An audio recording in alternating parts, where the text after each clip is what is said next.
Administration and Finance Committee will come to order. Ms. Martin, is it okay if we start the committee? Thank you. Roll call, please. Ms. Lottie Beebe? Here. Ms. Lottie Beebe's present. Mr. John Bennett? Mr. John Bennett absent. Ms. Holly Bophy? Here. Ms. Bophy's present. Ms. Connie Bradford? Here. Ms. Bradford's present. Ms. Penny Dashew? Here. Ms. Dashew present. Mr. Jim Garvey? I know he's here. Ms. Garvey's absent. Mr. Gill? Present. Mr. Gill is present. Ms. Carolyn Hill? Ms. Hill absent. Mr. Walter Lee? Here. Mr. Lee present. Ms. Kiara Orange Jones? Present. Ms. Orange Jones present. Mr. Chaz Romer? Here. Mr. Romer present. You have a quorum. Thank you. Board members, we made a comment the last committee, but some of you were not here. We do have our newest school superintendent present. Ms. Lottie Beebe is now the Congratulations. superintendent in St. Martin Parish. She says if we'll just listen, she'll solve it all. Okay, first We're pleased that you have time to join us now. Your consent agenda is ready for approval, adding items 8.1.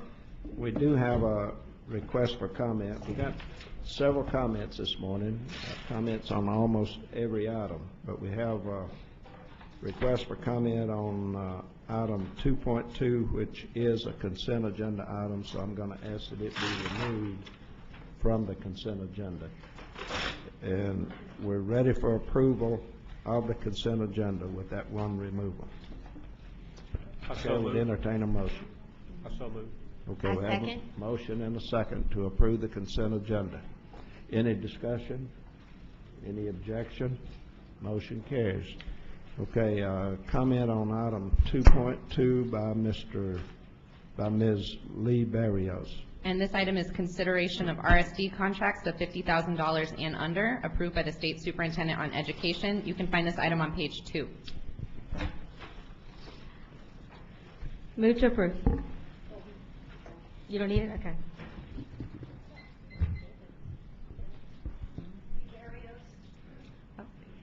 Lee Barrios, retired teacher from St. Tammany Parish. I just have a couple of comments to make about this. Your contracts, my first comment is regarding the need for a couple of the contracts. One, contractor to provide substance abuse interventions to eligible students of almost $45,000. Another one, contract will implement male mentorship activities for middle school students, $35,000. And I'm just wondering, I think there are two reasons why these sorts of things need to be outsourced.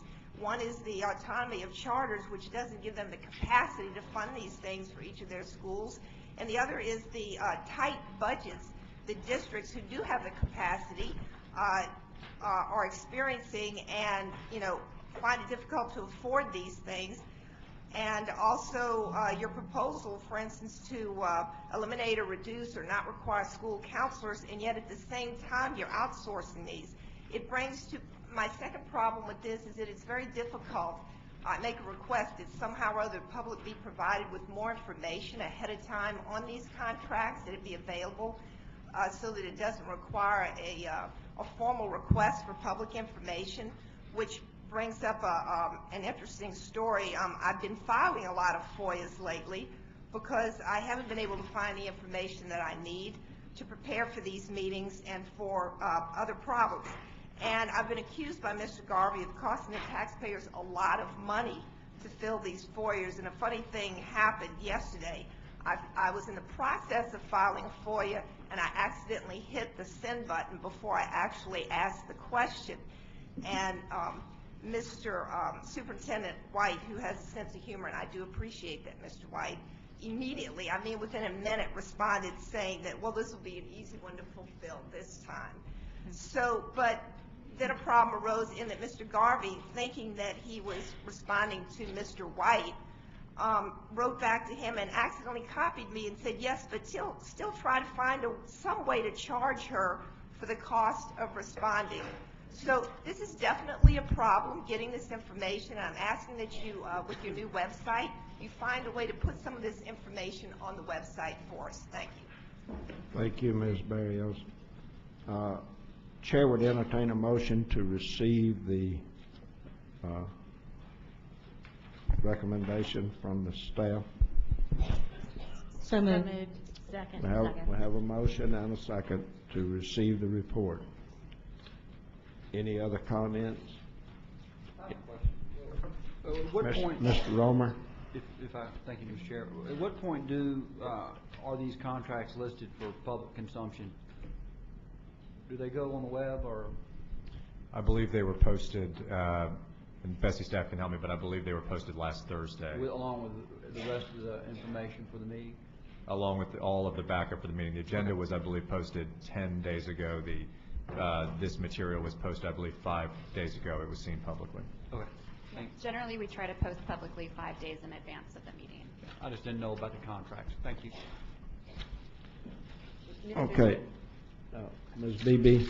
Well, I do know that some of my constituents have approached me indicating that they are having some difficulty accessing these documents, so perhaps, I don't know if there's a more simplistic way of getting this information to the public. And I know there was a change in the website, and perhaps that might have created some difficulty for them, but I do know I've had some constituents indicate that it's difficult for them to retrieve the information, and some may even be willing to identify themselves to speak to that concern. And Ms. Beebe, I would just ask that anytime anyone contacts you, just have them contact staff, and we can make sure that they get it if there's some sort of technical difficulty. Okay, thank you. Okay, next item.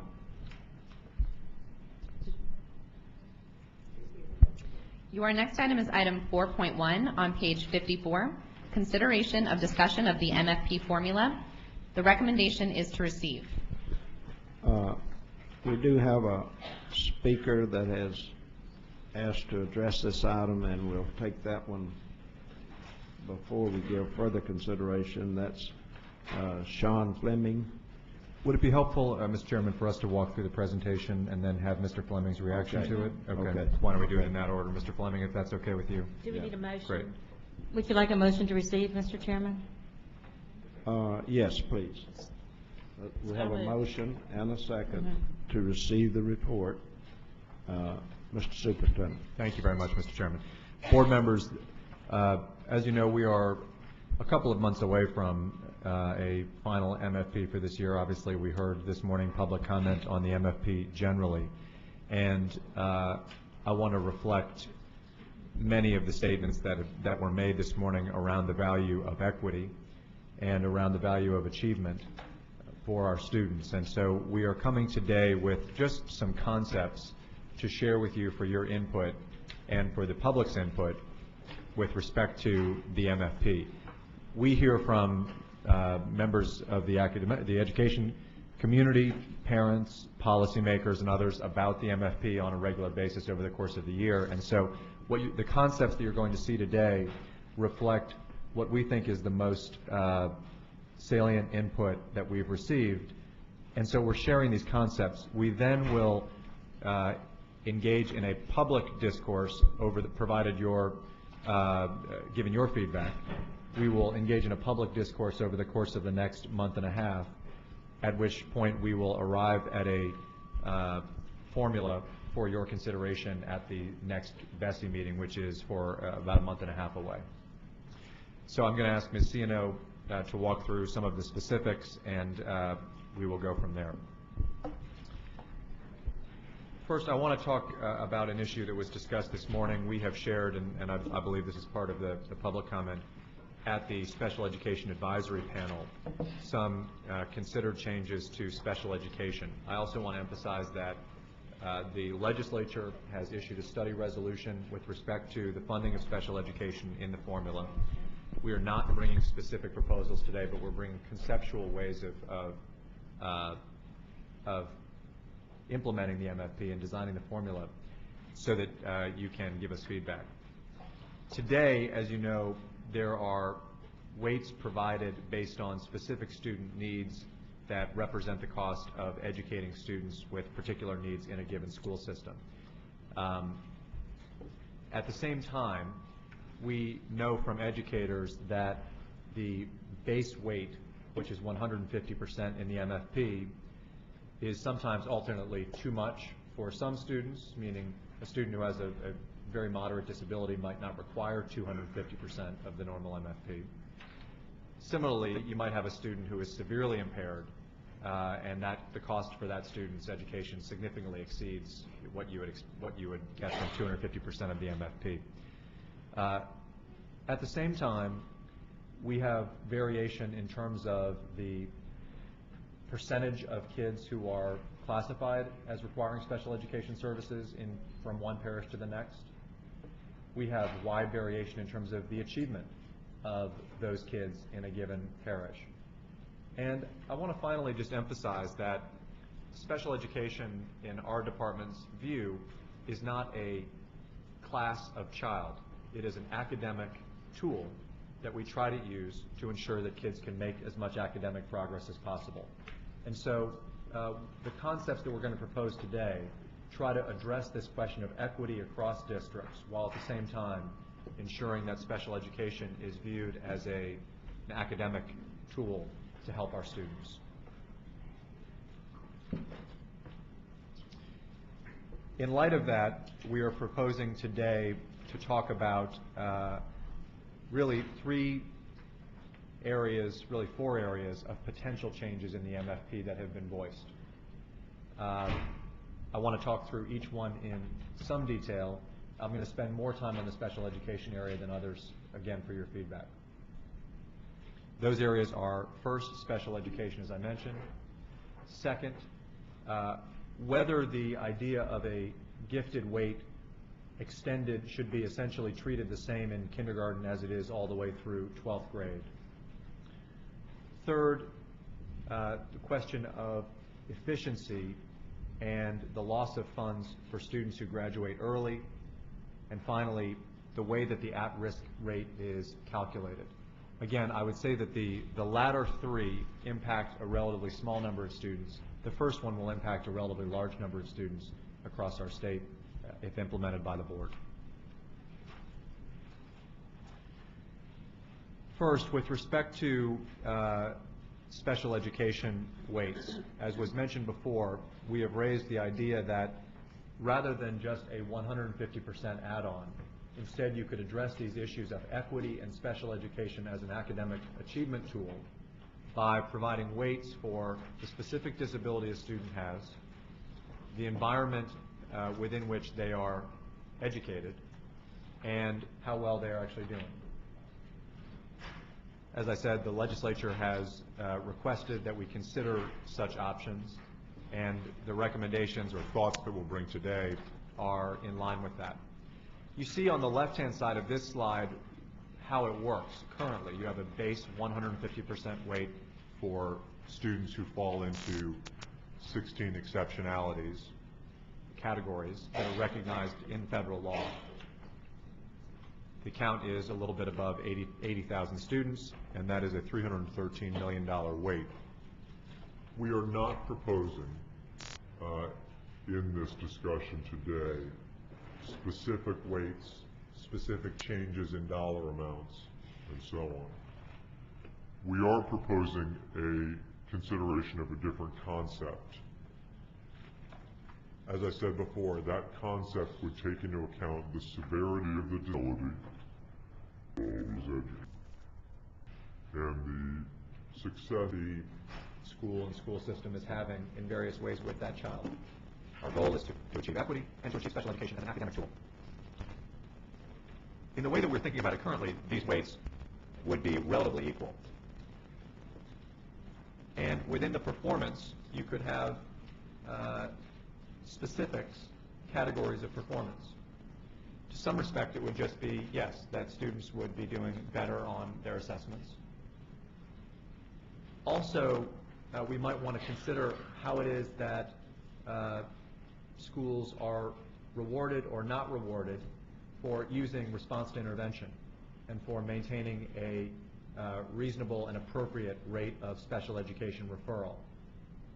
And finally, we would want to consider, we think in this, if a school system takes the rare step of declassifying a child who no longer requires an IEP, whether they should receive a financial disincentive, which they currently do, to do this. They lose significant amounts of money if they do that.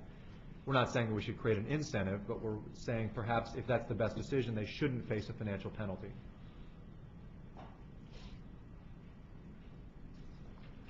I'm assuming for the remainder of that year. I think we're open on the policy. It's just at this point, Mr. Lee, just a concept. Yeah. So let me restate this, that the way that we're thinking about it is in three categories: funding based on the nature of the disability, funding based on the nature of the environment, and at the same time, various performance weights, how well they do on academic achievement, but then also, as Mr. Lee says, a kind of hold harmless when they are declassified,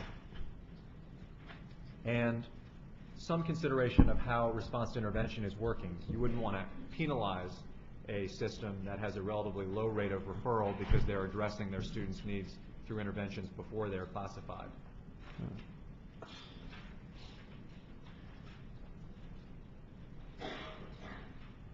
Let's move ahead, Michelle.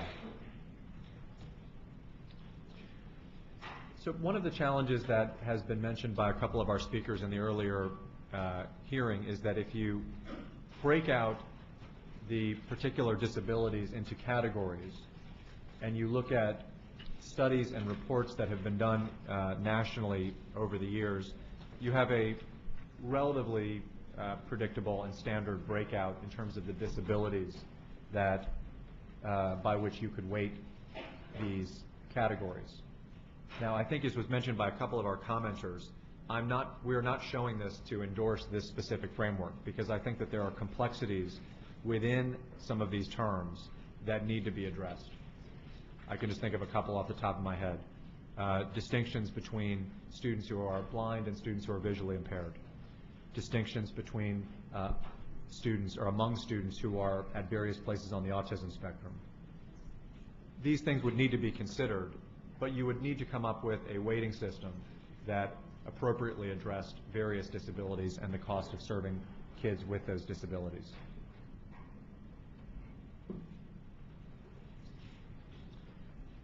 Second, with respect to the environment, we do know that a concern for schools and school systems is that educating students in either a less restrictive or an inclusive environment oftentimes can be more expensive than a more restrictive or a self-contained environment. And while, again, we're not here to propose specific categories, we want the board and the public to consider whether we should, where appropriate, provide the funding weighted on the cost of the environment, such that a school would never feel like it was financially constrained from making a decision to place a student in a less restrictive or inclusive environment simply because it's cost prohibitive.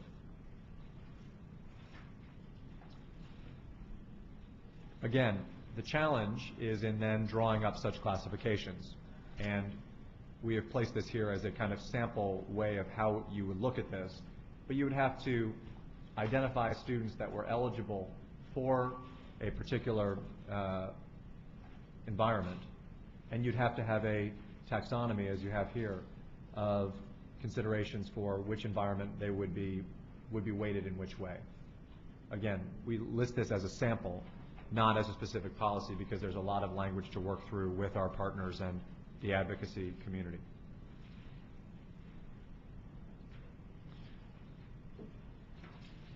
Finally, as I said before, you wouldn't think of performance in just one category. It wouldn't just be, well, how well did they do on tests? Also, I do want to say that there are difficulties when you think about the test, because you'd, of course, want to include Law 1 students in this. Secondly, where it says mainstream, you have a process that our state has had in place and in many places is being implemented with real fidelity response to intervention, which has effectively maintained referral rates at a pretty moderate pace in those places. You wouldn't want to punish districts or schools that are doing that well simply because they have a low rate of referral. I should add that my view, and I think it's pretty evident in the numbers, is the system today does punish students, districts, and schools that have a relatively low rate of referral because you don't receive an extra weight for kids whom you have said don't need an IEP. But you provided interventions for, and effectively they might be in a better place academically. Third, and I think that this is less critical, but it is a pretty staggering fact that essentially almost no students who are not speech or delayed are removed in our state from special education classification. And I mean this literally. The number is a handful of students on an annual basis. Oftentimes it's the wrong decision, so I'm not suggesting it's something we should be promoting for every child or even close to that. But you'd have to imagine that someone would be removed from an IEP because they have progressed beyond. And we wouldn't want to punish someone for doing that. And so, as Mr. Lee noted, you might build into a system like this a hold harmless, where they're not financially punished for making a decision that they think is in the right interest of the child.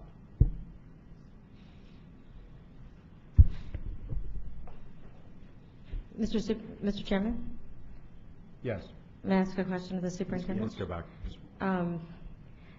I'd like you to brainstorm with your brilliant staff of another term besides hold harmless. And I would also like to, I think an incentive like that is, like Mr. Lee says, is reasonable, and I think it is something that would probably encourage good action, the kind of desired action. But I wouldn't want it to be something that would be long-term. I mean, it would be sort of a short kind of easing, if that's the right term. And I think also, in listening to the conversation during the hearing, since I have the floor, we need to keep in mind that these weights are still provided in the form of a block grant, and that it is not the intent of this discussion and possible action around differentiating weight for special ed that we somehow hit the magic number of what the cost will be for each child, because we know that that's impossible to do. We want the districts to have the flexibility to provide these services that are best for children and decided at the local level, but in fact will ultimately produce, I think, based on what I've read and what I've heard, is that it's going to produce additional funds for districts to be able to serve these students. Am I wrong? Well, I think Does the first run on this look like it's going to benefit the districts? Well, I think given the financial position of the state, we start in a place of wanting this proposal to be a more effective use of the current amount of funding that is attributed to special education students, not to drive additional dollars. So it would be cost neutral. It would be like it would be a reallocation of existing special ed dollars, but not in fact. I will say that it could be cost neutral, and if the MFP remains in its current size, the allocation from the legislature remains in its current size, we would want the formula to work within that range. If it doesn't, we would also want it to work within that range. Well, I would suggest that if we are doing that, we do not put some kind of artificial ceiling on what this would look like. If we're making a very reasonable approach, and I think we are, to how we should fund special education funding, I'd rather see a simulation that is irrespective of trying to keep it a zero-sum game, but because then we would actually know whether or not that this previous weight was adequate. Yeah. And then if we have to make a decision that that's a goal that we're going to try to get to, we can't get to it this year, well then at least we have the knowledge that we're not producing another artificial kind of weight that doesn't bear any resemblance to some overall kind of cost. Yeah. I guess what I meant, Ms. Dastuke, is that the current MFP structure is not cost neutral in that it is driven by how many kids declare the weight. That's the same way we would approach this. Yeah, that's the same way we would approach this. I'm just saying that I guess what I meant to say is we're not taking cost into consideration, but we're also, thus, we're not trying to inflate it or trying to deflate it. I'd like to see a natural kind of analysis and then go from there. Yeah. Okay.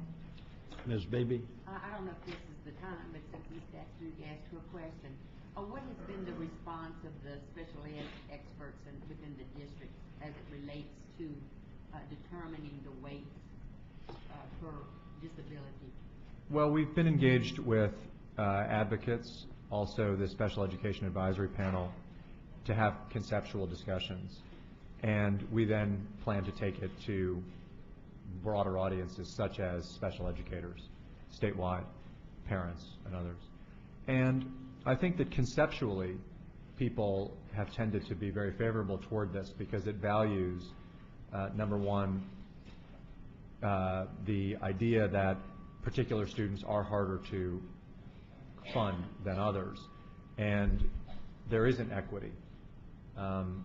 Secondly, I think people like the idea, by and large, that if you do it cautiously, that weighting the least restrictive environment or weighting an inclusive environment, so long as you then kind of take off the table, I can't do this because I can't afford it, is a good thing. And I think people like the idea of not academically or not financially disincenting good RTI in particular. But I think our caution on from everyone has been, but the devil is in the details. And that's why we really need to dig in and start working with people in schools on this issue. Ms. Boffey? I just want to reiterate that the Special Ed Advisory Panel listened to this idea in concept and is eager to get more details about it. And we do have a meeting scheduled before our next BESE meeting so that we can look at this and have more information to give from individuals in that committee. So, Do you still have? Yeah, just a couple of other things. Let's flip to the next slide. These are our smaller points. The state distributes about $40 million in gifted and talented funds each year. We are not proposing to change that. One suggestion that has been made is that as students progress into high school, that rather than weighting simply whether a child is gifted, you also look at whether students are achieving at high levels, such that you could say, is a student taking and passing the most advanced coursework?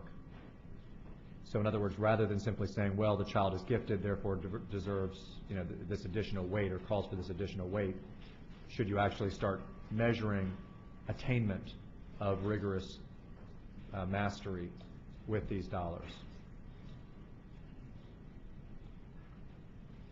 Currently, in gifted and talented, you have a 60% weight. It is a single weight that is placed on every child, grades kindergarten through 12, and you have roughly 30,000 kids. You could do something that effectively starts to ease that weight in high school toward not only funding gifted kids, but also funding students who attain a high level of rigorous mastery, so that you are actually receiving academic incentive out of it, achievement incentive, rather than weighting simply the IEP.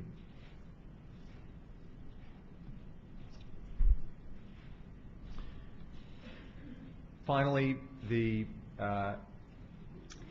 LEAs, and in particular those who have low-income high schools, have expressed to us that this year-over-year process of counting lunch forms, and having been a part of this, I'll tell you this is a excruciating piece of policy to the two superintendents on the panel. Every year you go through this lunch counting exercise, and invariably, in part because the home life of many of those students is maybe more difficult than the home life of others, you receive, as kids get older, a lower rate of forms back. It's a cumbersome process to manage, and you do it every year, and it creates some volatility also because you don't know how many kids are going to get the free and reduced lunch forms back in. In our state, because free and reduced lunch is used to classify kids as at risk, which drives a weight here, it's a double whammy if you don't collect the number of forms you need. And it really makes no sense. I mean, we know that various parishes are predominantly low-income kids. It shouldn't matter how well they're funded based on how many lunch forms they got back in a given year. The federal government has created a program whereby on a 4-year cycle rather than a 1-year cycle, a system can essentially lock in its rate of free and reduced to say, this is the rate where we are currently, this is where we want to be, and for 4 years they can stay there. It's kind of like a mortgage, some people's mortgages. We say this here because that would require consideration by the board in that we would be counting at risk as differently, because for some parishes we'd be counting it as a steady rate 1 year to the next rather than saying this year it's going to be counted based on the free and reduced lunch forms that came back. Let me finally say that we have considered, as was listed on the original listing, this question of early graduates. It is continually kids graduate early. There are roughly 500 who graduate early per year in our state. That's out of a cohort of more than 50,000, so it's not a lot of kids, but it's some.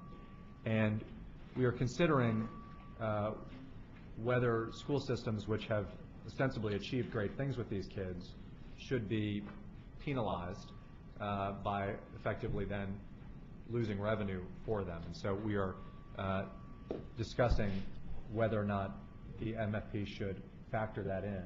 I will tell you that I think relative to these other areas, we are still ourselves in conversation about this issue and haven't yet come to full resolution on it ourselves. But that is a consideration that we have as well.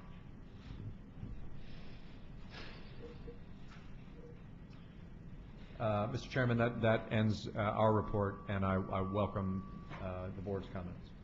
Okay.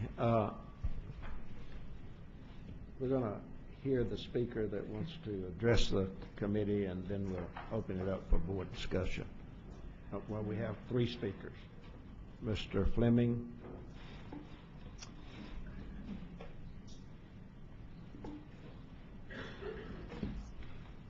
And I would ask that you please keep your comments to a minimum. Yes, sir. Thank you, Mr. Chair. I'm Sean Fleming. I'm with Louisiana Developmental Disabilities Council. The council really appreciates considering inclusion as a factor and trying to encourage inclusion with weighting the MFP formula and outcomes. However, when I was looking at the details, and I guess the devil's in the details, because I was at the Special Education Advisory Panel where Mr. White shared the concepts verbally to everyone. There seems to be a lot of confusion with language between least restrictive environment, setting, and inclusion. And those terms are used interchangeably, and they're not. And similarly, as Ms. Vaughn pointed out, and I pointed out earlier, using the disability category or classification and severity or acuity synonymously doesn't match. And so those terms should be used carefully and differently. When you look at the least restrictive environment or the inclusion aspect, homebound instruction in residential settings were listed both on categories 1 and categories 3, which is sort of both ends of the spectrum, so it's not clear what the department intends when it puts those out. And the term cost is used, and I've talked to a number of business managers from across the state, and the words they use is they can't slice and dice like that for each student in terms of cost. It typically costs more for more restrictive settings, although, as again, our council appreciates and agrees with encouraging inclusion. There are some students who the least restrictive environment is a fairly, it could be a self-contained class, which may be very costly. And so I think that needs to be factored in. And the last point is related to the outcomes, which is not sure if this would be a cost response structure where districts would have an adjustment to their next year's MFP based on the outcomes of their students. That's the only way I figure that could work. And with the value-added model, it's already been pointed out that for students at the very high end, there are issues with that implementing the value-added model, because it's the difference between what they're supposed to get and what they actually may receive is so small.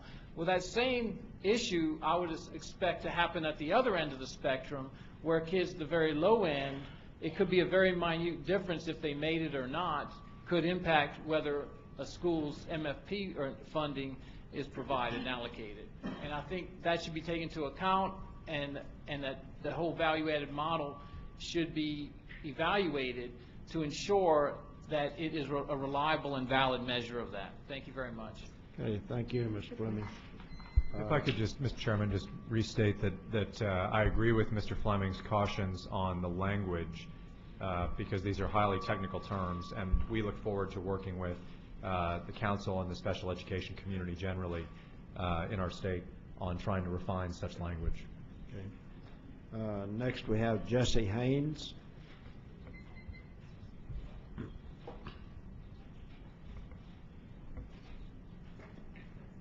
Good morning. My name is Jessie Haynes. I'm the program director of Louisiana Appleseed, and I'm speaking on behalf of our lead attorney volunteer. Her name is Allison Tiller, and she cannot be here today. We are a statewide nonprofit. We recruit attorneys to do policy level and systemic pro bono work. I'd like to briefly comment on the at-risk multiplier changes. Our organization has been working with school food and nutrition advocates across the state to address the most efficient ways to introduce Provision 2 and community eligibility options in Louisiana for almost a year now. The single biggest problem that seemed to be identified in our convenings has been the data collection issues. So we are here to emphatically support the efforts to address at-risk data collection, and thank you so much for considering this on this year's agenda. We will be submitting some specific letters of support after the public meetings over the next month and a half from at least 6 different school food policy making organizations and other entities across the state, including a national one as well, because they know about this good work that the board is doing. Most importantly, though, I'm here to offer our attorneys pro bono time and expertise in designing how this will look, if you need help with that, as well as our resources that we've dedicated to doing some outreach, education, once this is hopefully rolled out. We'd like to make sure the districts understand what Provision 2 and community eligibility will look like after these changes are hopefully made, and our volunteers are eagerly awaiting that opportunity to work on this. So I wanted to thank you all again for this opportunity to speak, as well as for looking at this year. We're very excited about it. That's great. Good. Thank you. First of all, I want to thank you for your partnership in this. Second of all, for what it's worth, for my colleagues at the School Board Association, it might be worth, or the Superintendent Association, it might be worth because you do work statewide, a partnership on this question. I'll tell you, as a high school teacher, for those of you who have worked in that setting, this is a struggle. And Beth, I know we'll work with our colleagues, and as well as the School Board Association and Superintendent Association. That would be most welcome. That would be great. We'd Thank love you. to be there. Thank you. Thank you. Next, we have Ms. Lee Barrios.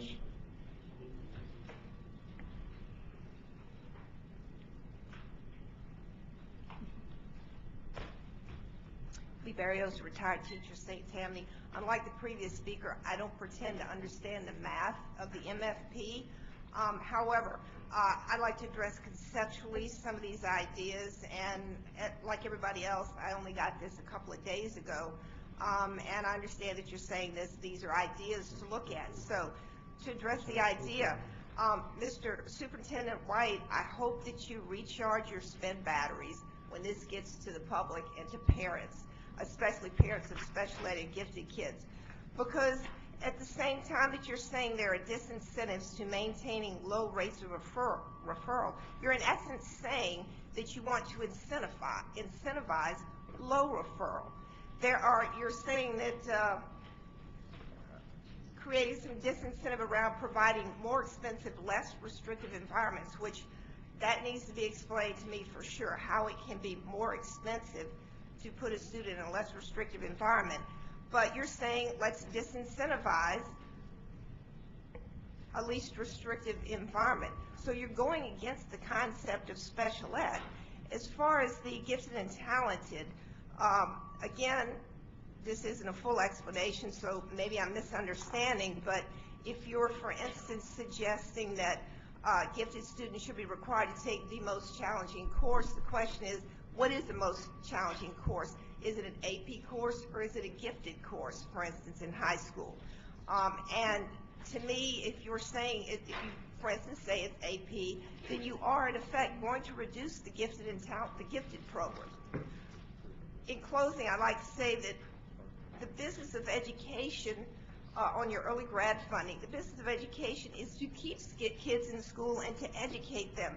I don't understand, since I was in school, in high school, everybody went to school a full 4 years. You didn't have early graduation or opting out of classes or a half time the last year of school. You went and you, for a purpose, took as many classes as you could take. And it seems to me like we're incentivizing those students who should get more courses to graduate early, to get out into the workforce. At the same time, we're saying that every student should go to college. So I think there's kind of a contradiction there, and I look forward to seeing more information about these proposals. Thank you, Ms. Barrios. Board members, you have Ms. Beebe. Oh, well, I want to piggyback some of what Ms. Barrios has communicated, and I would need certainly to have further discussions, and I understand, we put a lot of emphasis on it being conceptual, but I see the challenges within districts, and I think someone pointed out for those business managers, to keep up with the different funding levels, and I would definitely want more opportunities to discuss this further, and certainly would want to be a part of the special ed advisory committee discussion to hear their concerns. I know Mr. Fleming brought up some concerns, but and I hope that this is something that we just don't rush into, that we give a lot of thought moving forward. Yeah, I completely concur with that, and we welcome you, of course, Ms. Beebe, to those meetings, and Ms. Ciano will be sure to work with Ms. Beebe on this. Okay, we have a motion to receive the report. Any further discussion? I'll make that motion. We have a motion. We have a motion. Any objection to the motion to receive? Motion carries. Next item. The next item is item 5.1, found on page 65, consideration of LDE contracts and leases of $50,000 and over. The recommendation is to approve. Move approval. We have a motion to approve, and we do have one person that's asked to address. I'll second the motion. Pardon me? Oh, I'm sorry. I'm sorry, we do not have a speaker. We have a motion and a second to approve. Any discussion? Any objection to the motion? Motion carries. Next item. The next item is item 5.2 on page 67, consideration of a report from education finance staff concerning type 2 charter school budgets and expenditure reports, including irregularities or concerns. The recommendation is to receive. Chair would consider a motion to receive the report. So moved. I'll Second. Okay, we have a motion and a second. We do have one person that's asked to address the committee. Ms. Barrios. Well, we're going to have to give you your special chair. Page 71. Lee Barrios, retired teacher from St. Tammany. As Mr. White well knows, Superintendent White, I've been involved with some of the problems with BESE on behalf of some of the parents and some of the other taxpaying citizens in New Orleans about concerns with BESE. And I question whether, it looks to me like on this list that they're just sort of being given a pass on their budget reviews. And in fact, that has been quite a problem with them, and I don't understand really this process where it's just put up there and it's approved and then the subject is over. I know you've addressed some serious concerns with LISE, Superintendent White, and called in some outside assistance. And I also questioned sort of and this is what I really worry about, is the attitude about these financial problems. At the board meeting of LISE last night, a parent asked, and I'll read it from the ongoing minutes, a parent asked if the team would hold the board accountable to the school's charter, and this relates to the financial reports also. And Mr. Gang said that that question comes up fairly regularly. The old educational system, he said, was heavy on inputs. There were a lot of things that educators were required to do, but that slowly ate away at the educators' ability to educate. The charter idea is intended to allow them to do so, peeling back all the requirements that have been placed on schools for decades. Gang will be looking at the charter to determine if it's a plan that makes sense. He says the charter should be viewed like a budget, a living document that outlines the philosophy of the school, but DOE will hold the school accountable to state law, to financial responsibility, and to student academic gains. But my question is, are you? And do you look at a budget and the charter, a charter, as a living document that is just something to have on the side, but it can be changed at any point in time? And this concerns me. Thank you. Thank you, Ms. Barrios. We have a motion to receive. Ms. Beebe, did you want to make comment? Yes, and once again, I have to concur with Ms. Barrios, because I have received multiple emails from constituents, and not that they are my constituents, but a view that we represent the state. And I've received numerous emails referencing the school, BESE Francais. I know I've read news reports whereby there were financial concerns noted, and then when we receive the documents, it appears that everything is lovely, no concerns. And I'm just wondering, with accountability, are we just moving forward, sweeping things under the carpet, rather than holding these schools accountable, or administration, these budgets? And like I said, numerous emails, a number of news articles, and relative to the financial status at BESE Francais. And I know recently we had a report provided to BESE, and the concerns amount. So I'm just wondering, what is the response, Superintendent White? Well, on the budget issue, they had an $80,000 operating deficit. They've made some adjustments, and that they're now operating with a balanced sheet. At the same time, we have concerns in that school, and there's some schools across the state, whether they're district or charter, that we've got concerns with, and we are intervening there by raising private funds to fund a consultant. That consultant is helping them to structure a CEO search process, as well as making other governance recommendations. And we're going to hire a CEO, but I think things are on the right track. They've hired a good business manager, and that side of the house is in order. The issue right now is we've got to find a CEO, and we're working with them and supporting them in doing it. Mr. Romer. The idea of whether we're holding charters accountable, I would say this board has been consistent. In fact, we voted to close many charters so far that have not either performed or had financial difficulties. I would challenge you to ask the same of your own districts. Have they held their own schools to the same standards that we hold charter schools to? I'd say the answer is no. So in fact, we hold the charter to a much higher standard, and we should consider that standard for every school in this state. We've been consistent on that, and there have been difficult votes. We made some last month, as a matter of fact, not to renew charters for a variety of reasons. So to insinuate that we're not holding charters to a higher standard is simply erroneous. It's fodder. It's not true. This board has consistently held charters to a higher standard than we have any other type of school in this state. Thank you. Any other comments? We have a motion to receive the report, a motion and a second. Any objection? Motion carries. Next item. Your next item is item 5.3 on page 70. Consideration of federal and state grants and allocations to LEAs, Type 2 charters, approved non-public schools, and community-based organizations. The recommendation is to approve. Chair would entertain a motion to approve the recommendation. So moved. We have a motion Second. and a second. We do have one speaker. Ms.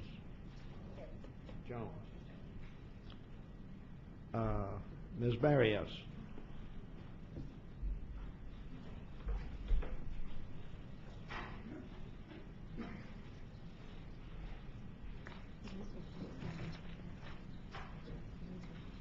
Barrios, retired teacher from St. Tammany. Again, I'm looking at some of the items that are listed, and I really have a couple of questions or comments.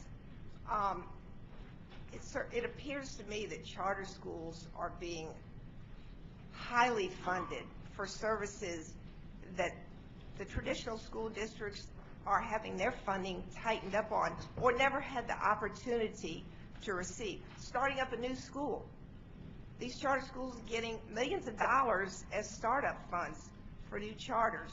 There's one in particular about funding RSD charter school transformations. That involves closing a school and transforming it, combining it with another charter, or turning it over to a new charter school.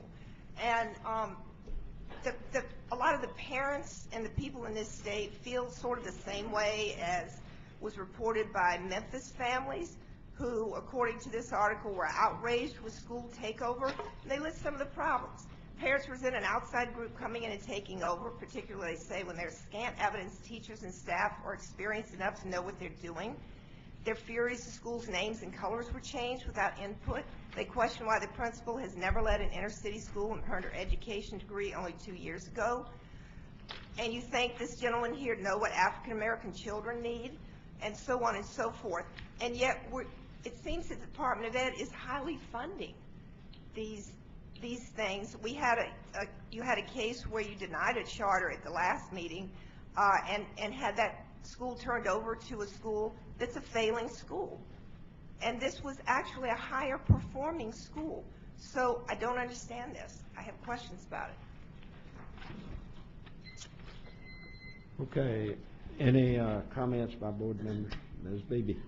Mr. Lee, again, I'm just concerned that we continuously, it's like every meeting, we continuously approve monies for the RSD. And, I know it's been said before, traditional schools get their fair share, but the focus, like the leader academies and leadership development, we can all use this. And it just, to me, the appearance is that the focus is on the RSD. And we know that it's consistently failing.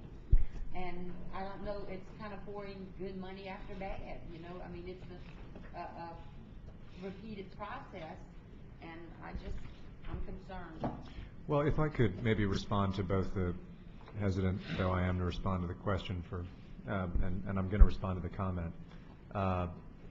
I think we need to remember that this state has been uncommonly progressive in terms of its commitment to turning around low-performing schools that, no matter whether they were governed by charters or whether they were governed by districts, most of them were governed by districts, really struggled for generations, many of them. And frankly, you're starting schools only because you had to, because the old school didn't work for kids. So this board made a commitment to funding this amount of money last year. This was from a year ago. All we're doing is just saying, here are the allocations within it. And as it happens, the core of this state's charter school strategy is to turn around the lowest performing schools by empowering them to exist outside of systems that never served those kids or those schools well. I would completely agree with the arguments if these schools weren't replacing schools that didn't succeed. So this isn't done because of some desire to fund one governance structure under another. It's done to turn around schools that are low performing, and this state's legislature has committed to that. So there's no debate about whether we're going to do it, and it requires resources. But they're failing, and so if... They're not, ma'am. There is evidence that actually... Well, your research then needs to look at numbers, because we started with 23% of the kids on level, and now we have more than 50% of the kids on level. I really believe, just to respond, that if the concern with traditional schools, then yes, I will be the first to acknowledge there's room for improvement. But we need the resources, and from the discussions we've heard and we've had in the past, we have not received adequate funding to address the needs that we have, considering the children we serve, the fact that they come from poverty, and we're not using poverty as an excuse, but we need the funds to survive. Yeah, and I agree with that. And I guess what I'm emphasizing is that this board looks at grants every meeting. Striving Readers, Believe and Include, all the federal grants. 8G, this is part of 8G. 8G. The vast majority of those grants go to traditional public schools. Exactly. This is a really small piece of the state's overall grant portfolio that happens to go to schools that are starting because they have to replace schools that didn't succeed. I don't think those two ideas are in conflict with one another. You can want to award grants to traditional public schools and at the same time acknowledge we have a charter school strategy and we need to fund it. Any other comments?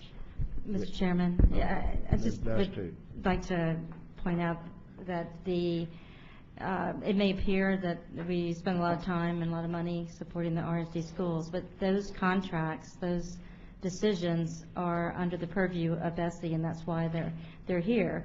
We spend a tremendous amount of money through these allocations, federal allocations, and the MFP funding districts. So it's just different, and it may appear one way, but I think if we were to, as the superintendent suggests, look at the level of funding and support of federal, local, and state dollars to districts, they far, far, far outweigh anything that is done for the Recovery School District.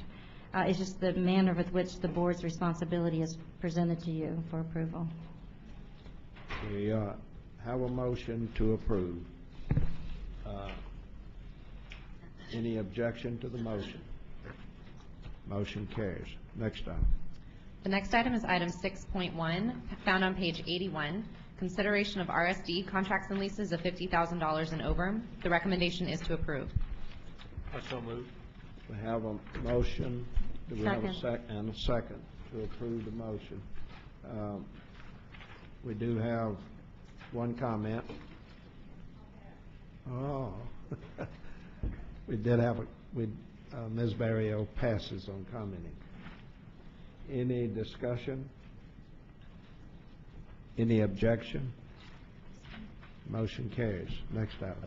Next item is item 6.2 on page 89, consideration of a report from education finance staff concerning type 5 charter school budgets and expenditure reports, including irregularities or concerns. The recommendation is to receive. I'd like to make that motion. Second. Okay, we have a motion and a second to receive the report. Any discussion? Any objection? Motion carries. Next item. The next item is 7.1 on page 96, consideration of 8G cycle activities concerning the 2013-14 allocations for individual 8G statewide programs. The recommendation is to approve. I'll make a motion to approve, but I have a question. Okay, now we do have a speaker. Okay. Do you want to wait till after? Absolutely. Do we A have a second. second? Second. Okay, second, Ms. Holly. Our speaker, Ms. Barrios.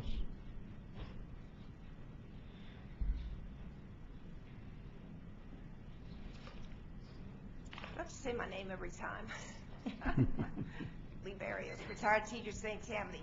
A couple of questions on this particular item. Why are you talking about funding the expansion of high school choice, which is the course choice program, it's my understanding, for $2,100,000, when the program has been ruled as unconstitutional, or the funding of it has been whatever, ruled unconstitutional. That's my first concern. And the second one is funding for LEAP of $4,661,000. And I wonder why it's going to cost so much to fund that in the next, I guess, year or so, when that's transitioning out, and the ACT is going to be an additional expense for every student take the ACT. So I just question, why is it going to cost so much for the LEAP when that's going to be out? Thank you. And for board members, I'll respond to both those good questions. First of all, the overall department's budget has shrunk, and the 8G allocation has also shrunk. So these are not additional expenses. These are just uses of funds within a shrinking pot. The high school piece, a small piece of it has to do with the Course Choice Counseling Center, but the bulk of it is advanced placement coursework, ACT support, advanced placement training for teachers, covering the cost of low-income kids to take the advanced placement tests. So this is actually not a course choice provision. It's a overall plan for high school rigorous coursework.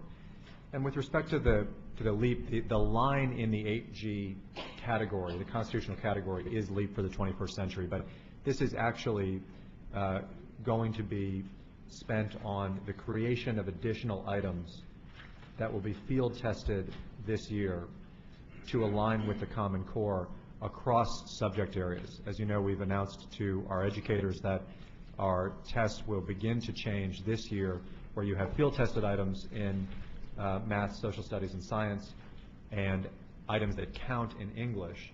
Those items that are field tested are Common Core aligned, and they will then next year be counting items on the assessment. The development of those leads into what ultimately will be the development of Common Core aligned social studies and science tests, which are not developed as part of the PARC consortium. So we're reducing expenditures across the agency by reducing a significant number of programs. We know that we need to spend on the development of assessments because we're raising our standards. Let me also just finally say that the development of new questions for tests is something that the department does every couple of years. The LEAP is not a static form. It evolves over time. And so the department has always spent on new test items every couple of years. I have a question. Ms. Dusty.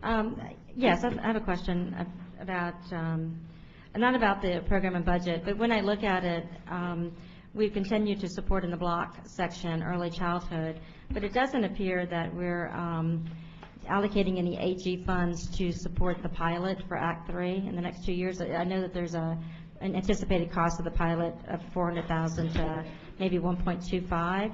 And am I correct in saying that we don't have dollars in the statewide allocation to support the Act 3 pilot?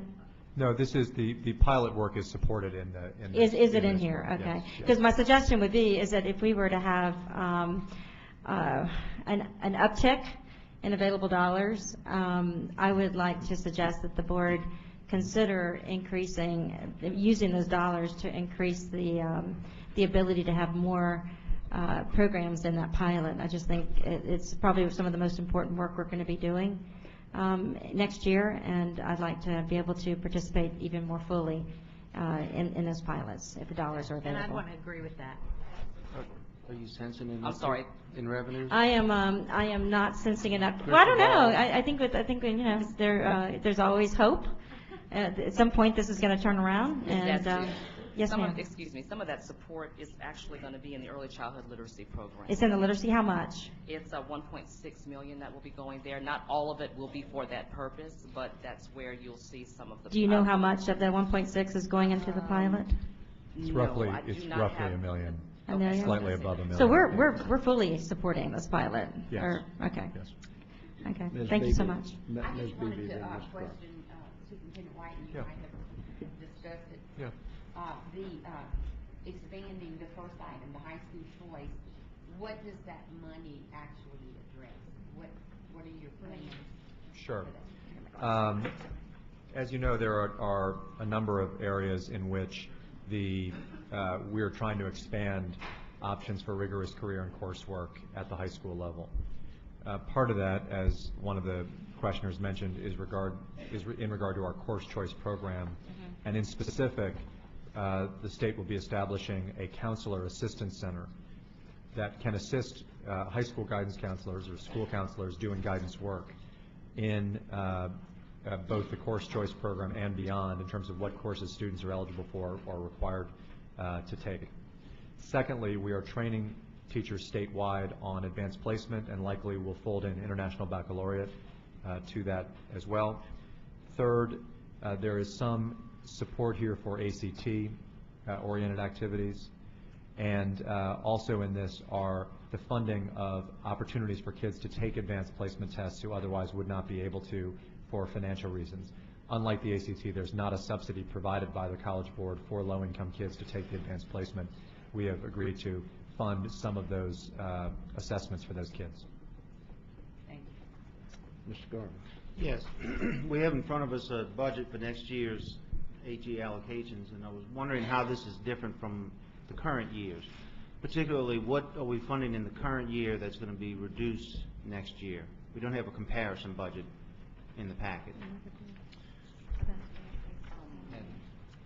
I can provide that for you. Could you please? Yes, I can provide that to you. Either email or Okay, if you I can get a can do hard that. copy today, that'd be I can do fantastic. that. Overall, the budget is a little bit lower, but you're looking more for the specific programs and the amounts. Okay, I can provide that. I think if you could give that to all board members, it would help. I can provide that to you via Thank you, email. ma'am. Yeah, I would suggest you do that every year. You would suggest Again. Any yeah. other comments? Ms. Barkley?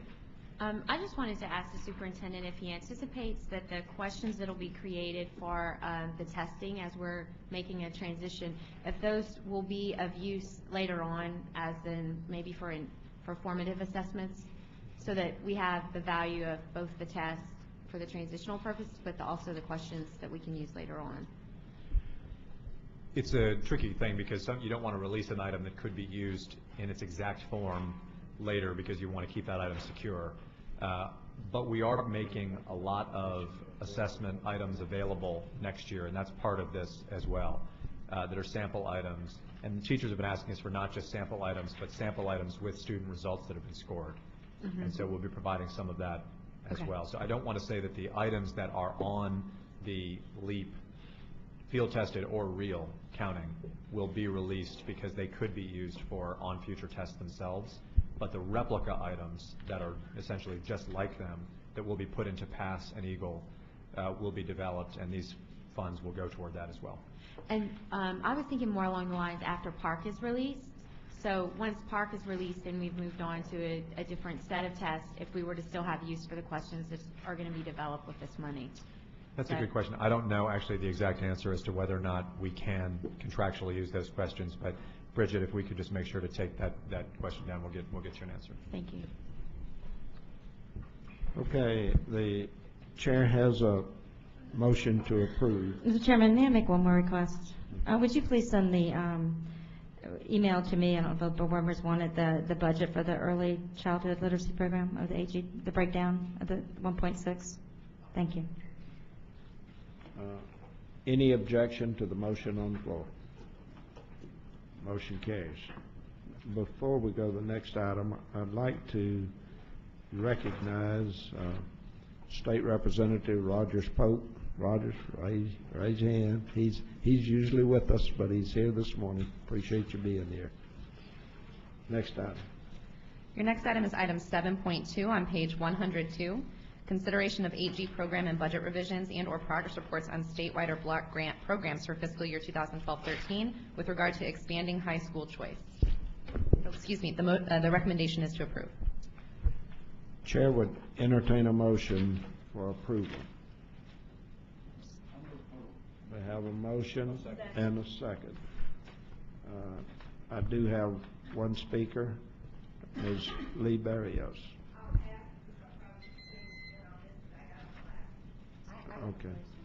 Okay, Ms. Beebe. so, we just took up an item 7.1 that dealt with expanding high school choice, so why the additional recommendation and different budget, if you will? This is a reallocation within the item. In other words, all we're saying is that now that item existing already in the budget, or that line existing in the budget, within that line, or that category of expenditure, high school choice, we are reallocating dollars within it. And in this case, we are anticipating a larger number of kids for whom we have to cover the cost of the ACT than we were before, both because of a larger number of kids anticipated as juniors and also because we have included seniors. Thus, we are reducing some travel expenses and moving those to operations so that we can fund that particular cost for kids having access to the ACT. Okay, any further discussion? Any objection to the motion? Motion carries. Next item. Your next item is item 7.3 on page 111, consideration of 8G program and budget revisions and/or progress reports on statewide or block grant programs for fiscal year 2012 and 13 regarding the new schools incubation. The recommendation is to approve. I'll move to approve. We have a motion and a second to approve the recommendation. Can I ask a question? If you can just get, Ms. Superintendent, can you, just the basis for what the reduction is? Where does that? Which reduction? It looks like the budget change for this year for the virtual school. It's a reduction of, or is it an addition? Oh, you're just shifting professional services into operating services. Okay, I got it. Thank you. Yeah. We do have one speaker, Ms. Lee Barrios.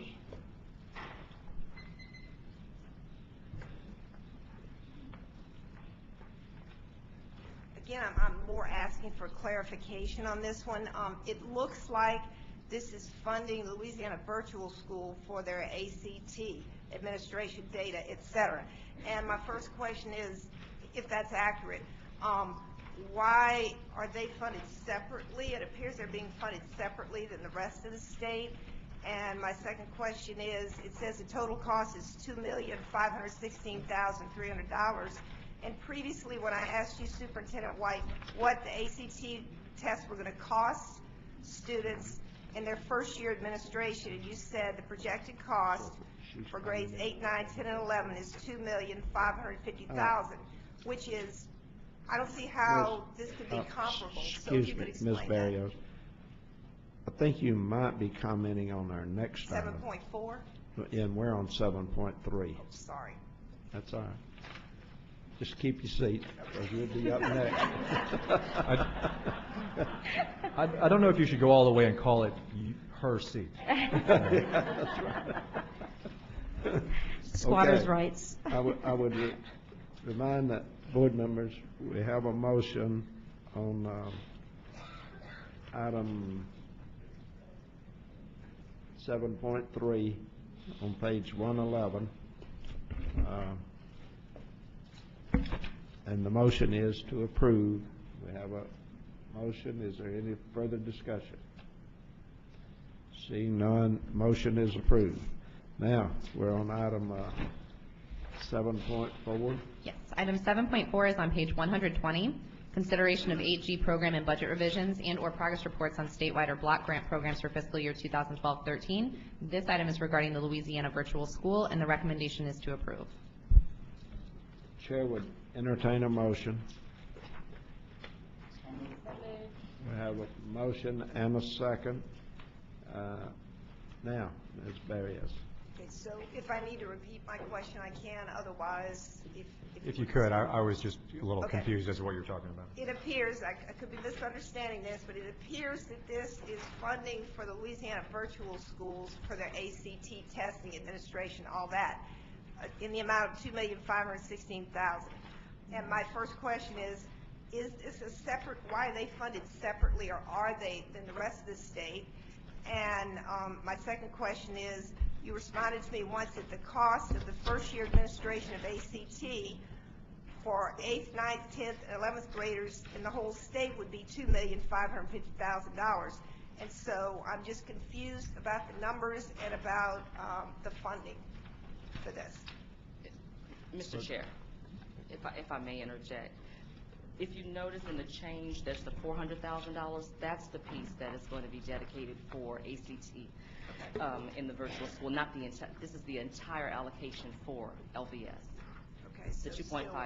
why are they funded separately? And Sir, what do you mean, why are they funded it separately? looks like this is a special allocation for their ACT funding administration. Yeah. And the rest of the state school districts and charters and everybody else are going to be funded with a separate allocation, which you estimated it at $2,550,000.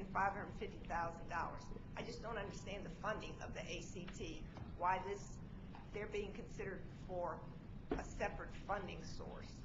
Well, as I said, overall, the ACT is requiring us to shift some dollars. In this case, there are the LVS, which is not a school but a program. So we're not talking about any online school within the state. We're just talking about the Louisiana Virtual School program is being funded itself to support ACT. As it says in the backup, the Louisiana Virtual School seeks to incorporate an additional tool, ACT administration, data, and reporting, to our cadre of tools to help improve student academic achievement. Reporting of ACT data will allow school counselors to provide real-time relevant data to students and parents as they pursue their academic goals. So this is yes, we're shifting funds within this line toward overall administration of the ACT. For the Louisiana Virtual Schools, are you saying they're going to be the administrators of the ACT and this is what it's going to cost? No, schools will continue to, but here we're enhancing Louisiana Virtual School to do reporting as well as, I believe, provide professional development and preparation for the ACT for kids. Thank you. Any further discussion? Any objection to the motion? Motion carries. Next one. The next item is item 9.1 on page 131, consideration of the development of a rulemaking docket. The recommendation is to receive. I'll move to receive. I have a motion second. and a second to receive. Any discussion? I'd just like to wait, comment, I'm Mr. sorry, Chairman. I have some speakers. Okay, I'd just like to make a comment, if I may. I'd just like to thank Ms. Beebe for bringing this forth. I think this is a substantial body of work, and I'd like to commend BESE staff for accepting the challenge that you brought to them and coming back with what appears to be a solid recommendation, and I hope that it is what you were looking for. Thank you. Okay, we have 4 speakers that would like to address the committee. First, Ms. Lee Barrios. Second is Ms. Gail, is that Dalcourt?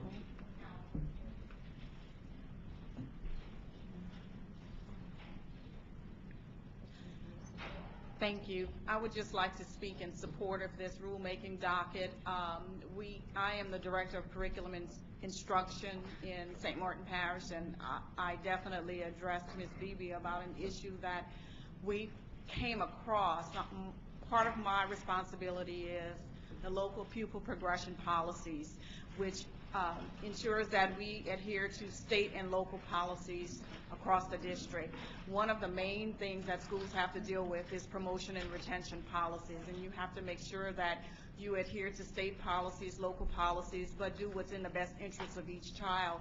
And we came across a situation where, with a connections process, we had a specific situation that we couldn't answer, called the state, were told that there was a new handbook. So went ahead and followed the guidelines within the new handbook, which allows for any student who turns 15 during that school year, rather than having that September deadline. But came across a problem that with neighboring districts, because we're a split parish, so some of our students go to other districts, those students within our Upper St. Martin were allowed to move on, and I must say our connections process has been very successful. We've had 70 to 75% of our kids be able to move into the regular diploma track, so we thought for the first year that was very successful. But if the other districts are not aware of that change, I was only made aware of the change simply because I called the state on a specific issue of a child. So all I'm saying is that I think this is a great thing, because we have found it difficult to determine exactly which policies are we following. Is it still under notice of intent? Is it in the handbook? Is it in the bulletin? Because the handbook and the bulletin 741 were not in alignment at that particular time. So thank you so much, and I think this is a great thing for school districts to keep us on track. Good. Thank you, Ms. Balcourt. Next we have, is it Mary Patricia Ray?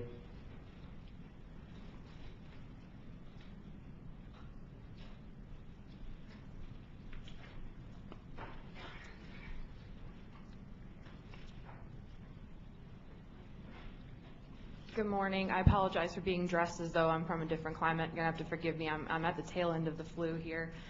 I just wanted to express our thanks to Ms. Lottie and to the BESE staff who have worked very hard on this agenda item to have it ready for you all today, and the work that we assume they'll be putting in later on to maintain the rulemaking docket. We came before the board and have expressed frustration to staff on several occasions regarding the fact that when those who are most impacted by the policies that you all make here and the rules that you promulgate, when they attempt to learn about the content of those rules, it's difficult not to drown in a sea of ongoing changes. It's hard to tell whether the time for public comment has passed, and knowing when the rule will become final requires familiarity with the Administrative Procedures Act, as well as cross-reference of many documents, including the BESE minutes from various meetings, as well as the Louisiana Register. When Ms. Beebe originally proposed this agenda item, we supported the idea enthusiastically. And as we approached staff to discuss the problems and in the hope that we could be a part of the solution, we were told that if our input was needed, we would be contacted. Needless to say, we were not contacted. We think the rulemaking docket could be designed to be even better than the model before you today, and we hope to work with you in the future to make improvements. But for now, we do very genuinely extend our gratitude to the staff and to the members of this board for their consideration of this item. We believe that it will be a great tool for the teachers in our classrooms who want to become more involved in policy making. Thank you.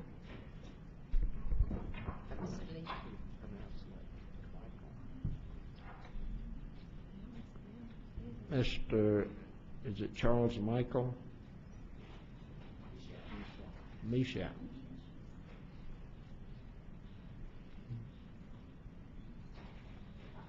Good morning. Good morning. My name is Charlie Michel. I'm the supervisor of special education. I'm still Charlie Michel, and I'm still the supervisor of special education in the Lafourche Parish School System. I'm here to talk to you a little bit. I didn't know what this was, but I expressed a concern this morning that we're not able to get the backup documentation in enough time before the meeting. I don't know if there was a glitch or something, but I wanted to make you aware that this has happened on a few occasions. I know y'all try to present it several days prior to the meeting, but in order for us to have a feel that we have some, the availability of some meaningful input, we need some time to digest the information because it's hundreds and hundreds of pages, as you well know. I've been trying since last Wednesday to be able to access this information. I've tried multiple computers, multiple networks. I've tried anything that I could, and there were no hot links anywhere on it. So I'm kind of flying blind today. I'm going to be making comments in another meeting subsequent to this one.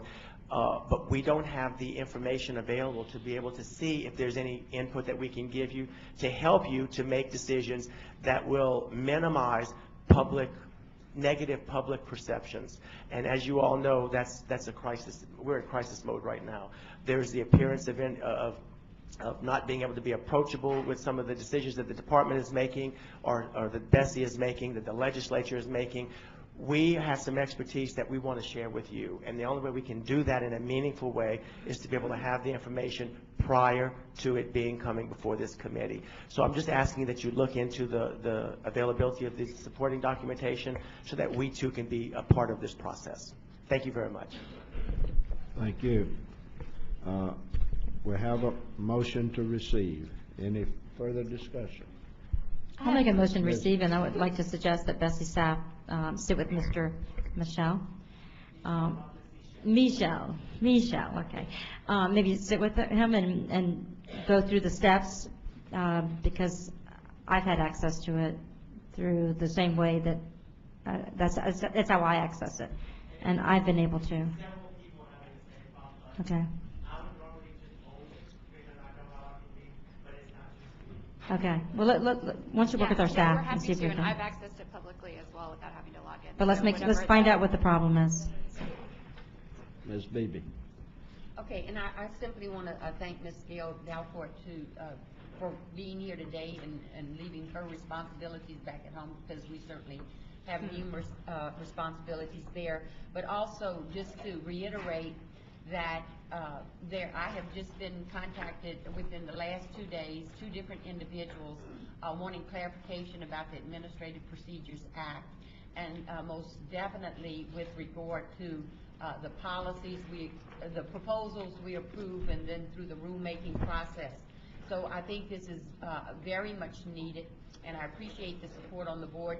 And also, I believe in acknowledging those individuals who are instrumental for outcomes, and I want to thank Ms. Mary Patricia Ray of the LFT, Louisiana Federation of Teachers. I know that when I communicated my concern to her, she volunteered to assist in the effort.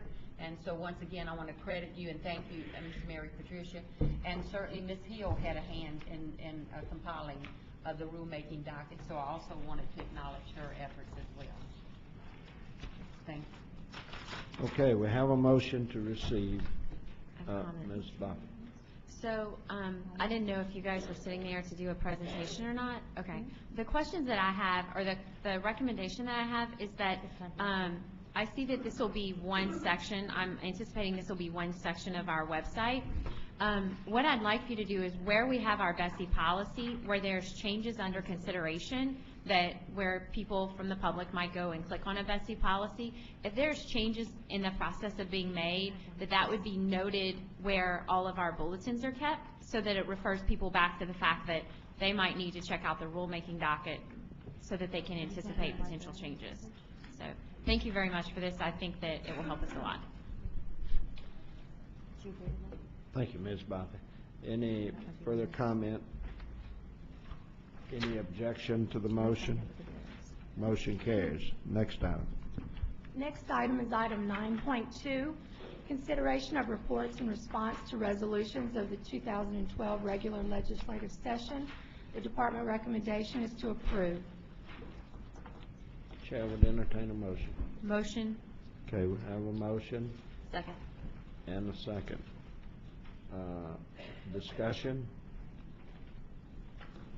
I think if you have looked at these responses, the staff did put lots of time and effort into addressing the recommendations from the legislature. We do have 2 speakers. First, Ms. Barrios. Problem is 9.2. Oh, okay. Ms. Stephanie DeZale.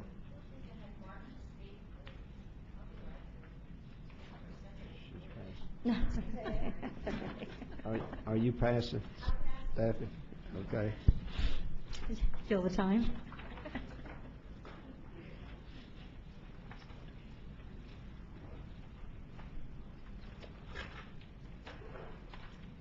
First of all, I can't believe I'm the only speaker up here. But if this is an omen of things to come in the legislature, God help us all. I don't know why we don't have more public school administrators up here, except that maybe they're not aware of this, since we only get this information a couple of days before the meeting. But HCR 86 requesting that BESE study the advantages and disadvantages of enacting a state law to limit the salary amount paid to public school administrators, excluding superintendents, CFOs, and principals, why principals, I don't know, to the amount paid to teachers in the same school system, which adds to the confusion because of the way teachers are proposed to being paid, which is different in every school system. So I can't wait to hear what you all say about that one. HR 155, requesting BESE study the availability of and the need for vocational education programs in preparing high school students. What happened to our VOTEC schools? I went to Bogalusa VOTEC, forgot the name of it, 1 year for drafting, and not too many years ago, and it was the best kept secret in the state, I found. It cost $35 a semester. Everything was compacted. It was wonderful. Why are we looking into teaching vocational education to these kids when they should be learning more literature, more math, more science? SCR 122 requests BESE make recommendations relative to the consideration of family involvement or use of family involvement data in measuring school performance and educator effectiveness. Please, I surely hope that we don't have too many legislators that are looking at creating another debacle like they've already created with the teacher evaluation method. Thank you. Thank you, Ms. Barrios. Any comment by board members?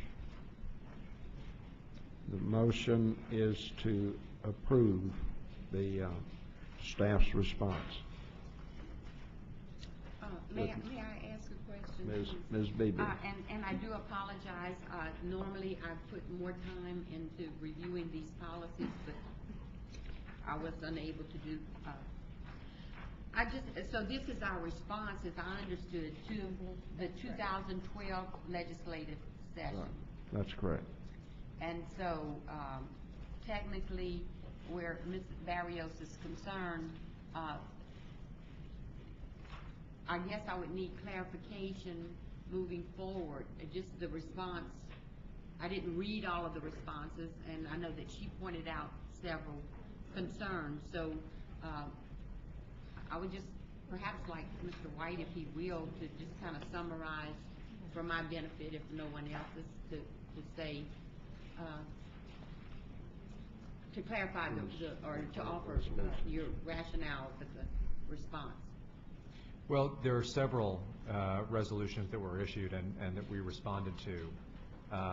Do you want me to walk through each of them? Okay.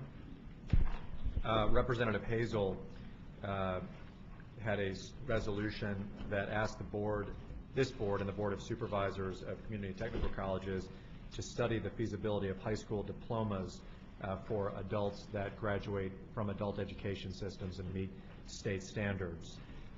We think that the value is significant, but we do think that this probably would be inconsistent with the charge of Louisiana believes in our overall plan, which is to ensure that kids are graduating as school-age appropriate graduates.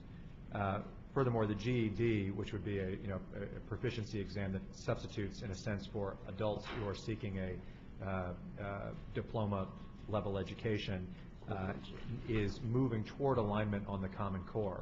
And once that alignment is achieved, we can rest confident that there will be parity between the adult-oriented GED and the young adult-oriented high school diploma. Representative Pugh had a concurrent resolution that asked the board to review its policies that require students to work toward the Core 4 unless a student with parental permission selects the career diploma pathway. Effectively, he is asking for whether the basic core can be something that is chosen earlier in the experience rather than something that is backed into after not fulfilling the Core 4.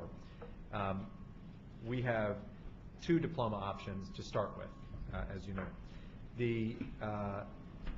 Our view on it overall is that if students were allowed to select the basic core upon entrance, that would limit their ability to switch back onto the Core 4, and thus it in essence endorses the idea of 3 separate diploma tracks and kind of solidifies it rather than what we have now, which is really 2 tracks with a kind of caveated version.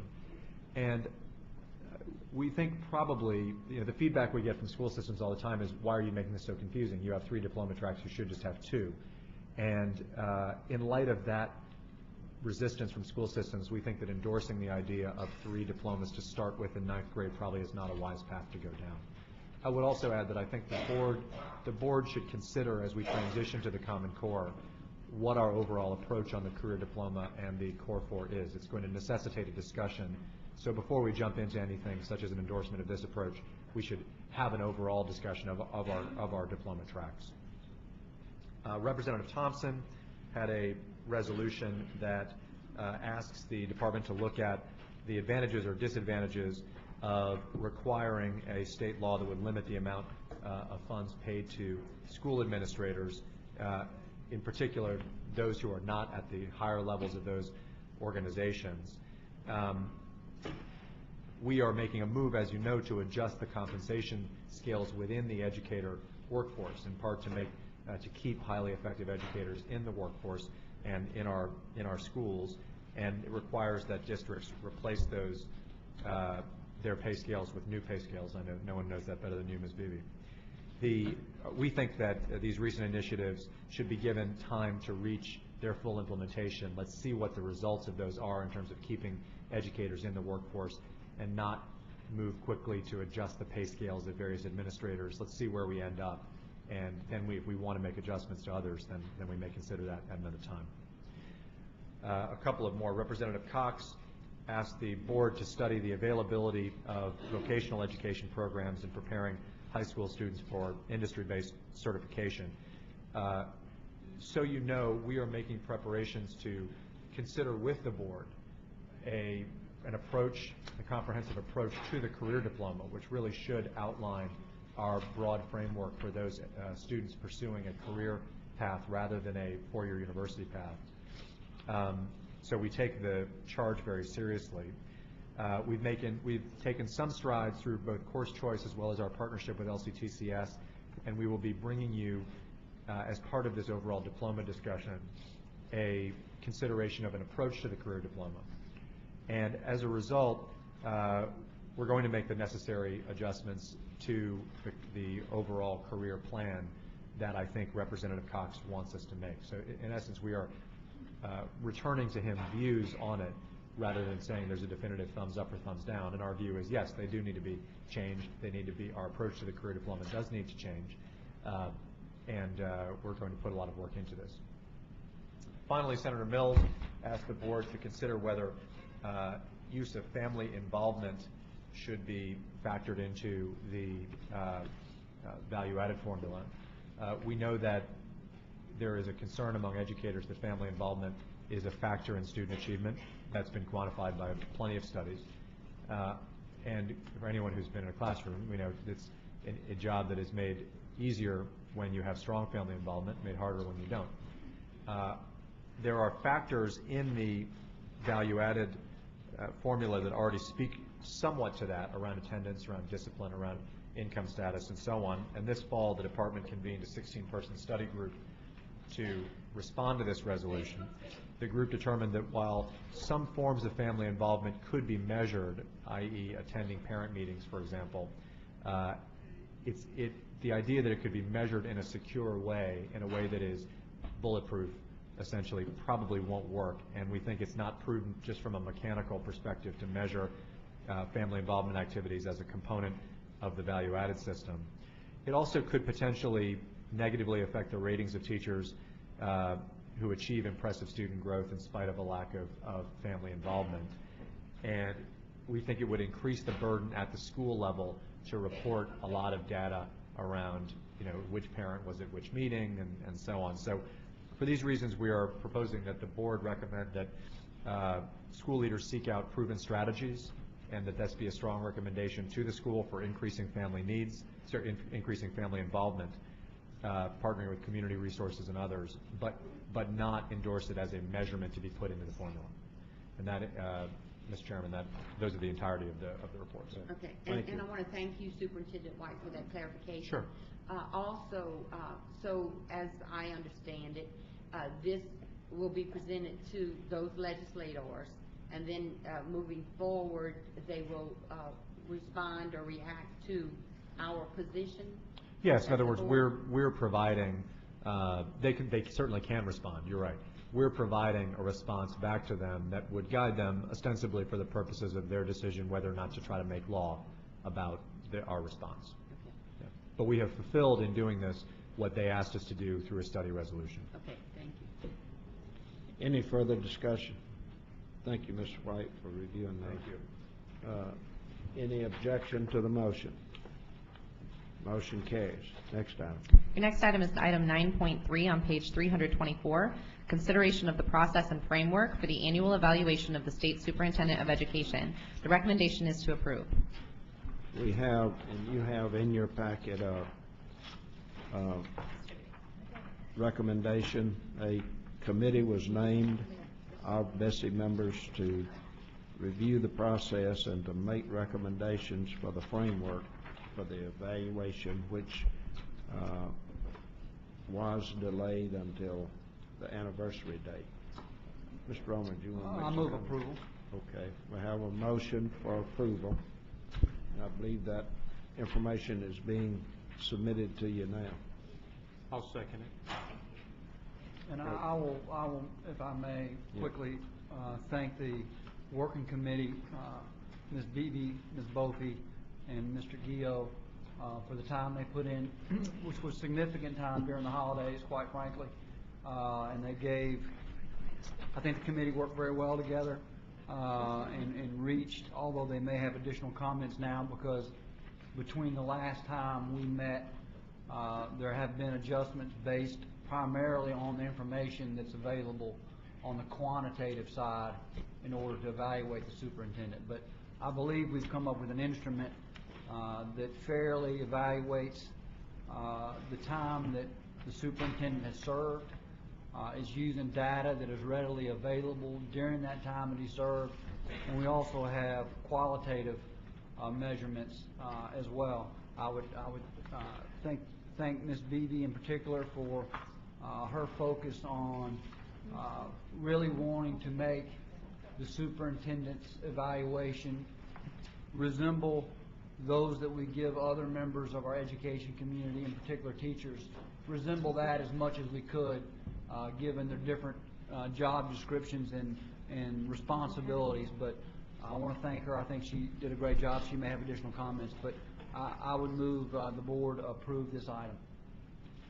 Okay, we have a motion and a second to approve. And may I add, I'm sorry, if I may add one more thing. Yeah.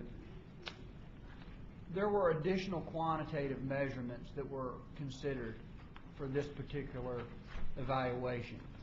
Those measurements didn't align with the time that John has served to this point. So we made a decision not to include them, but moving forward, the number of quantitative measurements will most likely change and increase because we'll have additional data to use for that calculation. So I want to make that clear that we'll probably as a board need to consider, after we make this evaluation, quickly consider what things should be added, knowing that additional data is going to be made available within the next year of his service. So I probably confused you more than I helped. But No, it helped. I have a question. The question is to Mr. Rummer. Can you detail the next steps that you expect the board to take? We do have a time constraint here, in that we would like to get this done at this meeting this week in terms of the evaluation, due to the fact, for a number of reasons. Number one, it's the one-year anniversary of his employment, and it seems appropriate. Number two, we're not going to meet again as a board until March. So I would recommend, if this instrument, however, is approved, that in fact you, staff, would fill in the quantitative metric for members, and that members, because that's statistical information, it's not our judgment, it's statistical, but that we take home this afternoon or stay this afternoon and consider the qualitative measures, which will be reported to the superintendent tomorrow. I believe we're going to suggest an executive session to have that report given to the superintendent, along with a discussion of the strengths and weaknesses according to members, and that we would report back either a favorable or unfavorable consideration for the superintendent. Thank you. I have two questions and I'm finished. The first one is the section 1, is staff prepared to complete that this afternoon? You have that information. I believe that should be shared with the board members. We shouldn't be completing 2 without having the information on 1. I think that's not reasonable. And then secondly, how much time does staff need to assimilate this information and comments in order to be prepared for tomorrow's executive session? I think that depends largely on you all.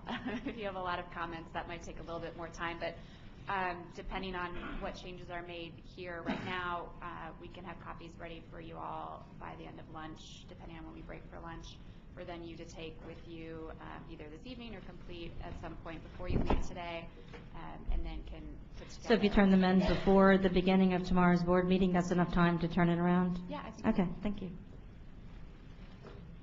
Let me ask for one clarification on item 5, goals. It says establish with the superintendent at least 3 goals. You're not expecting each individual board member to do that, are you? Well, we could, quite frankly, let's open a discussion. It was anticipated that this instrument will continue to evolve based on what the goals of this board in terms of policy and our state is in terms of education, and we wanted to have that be a discussion with the superintendent specifically, looking forward at the things that we wanted to achieve, making sure that we capture those within his evaluation. If they're deemed appropriate and important enough for it to be policy that we're going to spend time on, we thought it would be appropriate to include it in the evaluation. So right now, I would suggest that we try to reach a consensus on what those 3 additional goals would be. Right. Mr. Chair? I would think it would be more appropriate in a group meeting than individually. Correct. Mr. Chair? So Chaz, just to be clear, those will be established during our meeting with the superintendent tomorrow. Correct. Okay. And I also want to recommend that we take this home. I think this needs thought, and we need to be sure that we are diligent in thinking it through. And so I would encourage everyone that tomorrow morning by 8:30, we come in with them ready to hand in. Okay. And Mr. Chair, could you repeat the latter part of your statement? Ready to hand them in tomorrow at 8:30. Yes. And one additional follow-up question. So as I understand it, we will all identify the goals that we deem pertinent, and then during executive session, we will come to a consensus as on the 3 goals moving forward? Or maybe as a result of the discussion.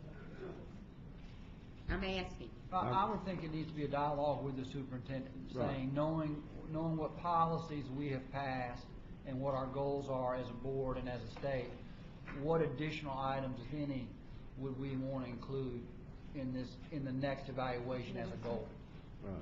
So you're suggesting that we not complete item 5 before session tomorrow? No, I don't think item 5 is part of this evaluation. It's a part of what will become the next evaluation. Is that how we have it crafted? I think the working group's intent was to have either members could put down some thoughts for consideration during the executive session with the superintendent tomorrow, and you all would come to a consensus on what those final 3 items are. Right. As a group. So if folks want to wait until that conversation, I think the working group was open to that. I mean, working group members, feel free to chime in. But more the idea too going into tomorrow was that you all would come back and we could average out where there are ratings, but that the comment sections were more about you all coming together and sharing those all with the superintendent, and then producing one final filled out form for the board as a whole with the superintendent. That would be part of that collaborative deliberative process that usually occurs in evaluations, if that makes sense. Yeah. I just would like to say that I think that this is an important part of our process, and also one that we're taking in the evaluations that we have for our teachers and leaders in this state, is that evaluations not just for the tool of having a rating, but that we have evaluations for the purpose of figuring out how we're going to improve. So I do think that there's a lot of merit in board members considering individually this evening what they think the goals should be in preparation for us having a discussion to come to a consensus to do that. So I just want to reiterate that I think that's where we are going to make our greatest advancements in the teacher and leader evaluations, is looking at them as a tool to improve. And that's how I see this, and appreciate the fact that I was able to be part of that working group, and that this is going to be part of our evaluation. Mr. Chair? I just want to say, for those of us who participated in the last go-round of an evaluation for a superintendent, thank you so much to the working committee. This Yes. is so much clearer and efficient, and we'll end up with a tool that might actually do some good. Thank you. Yeah. I agree. I would agree. reserve that judgment if I were you, but that's just me.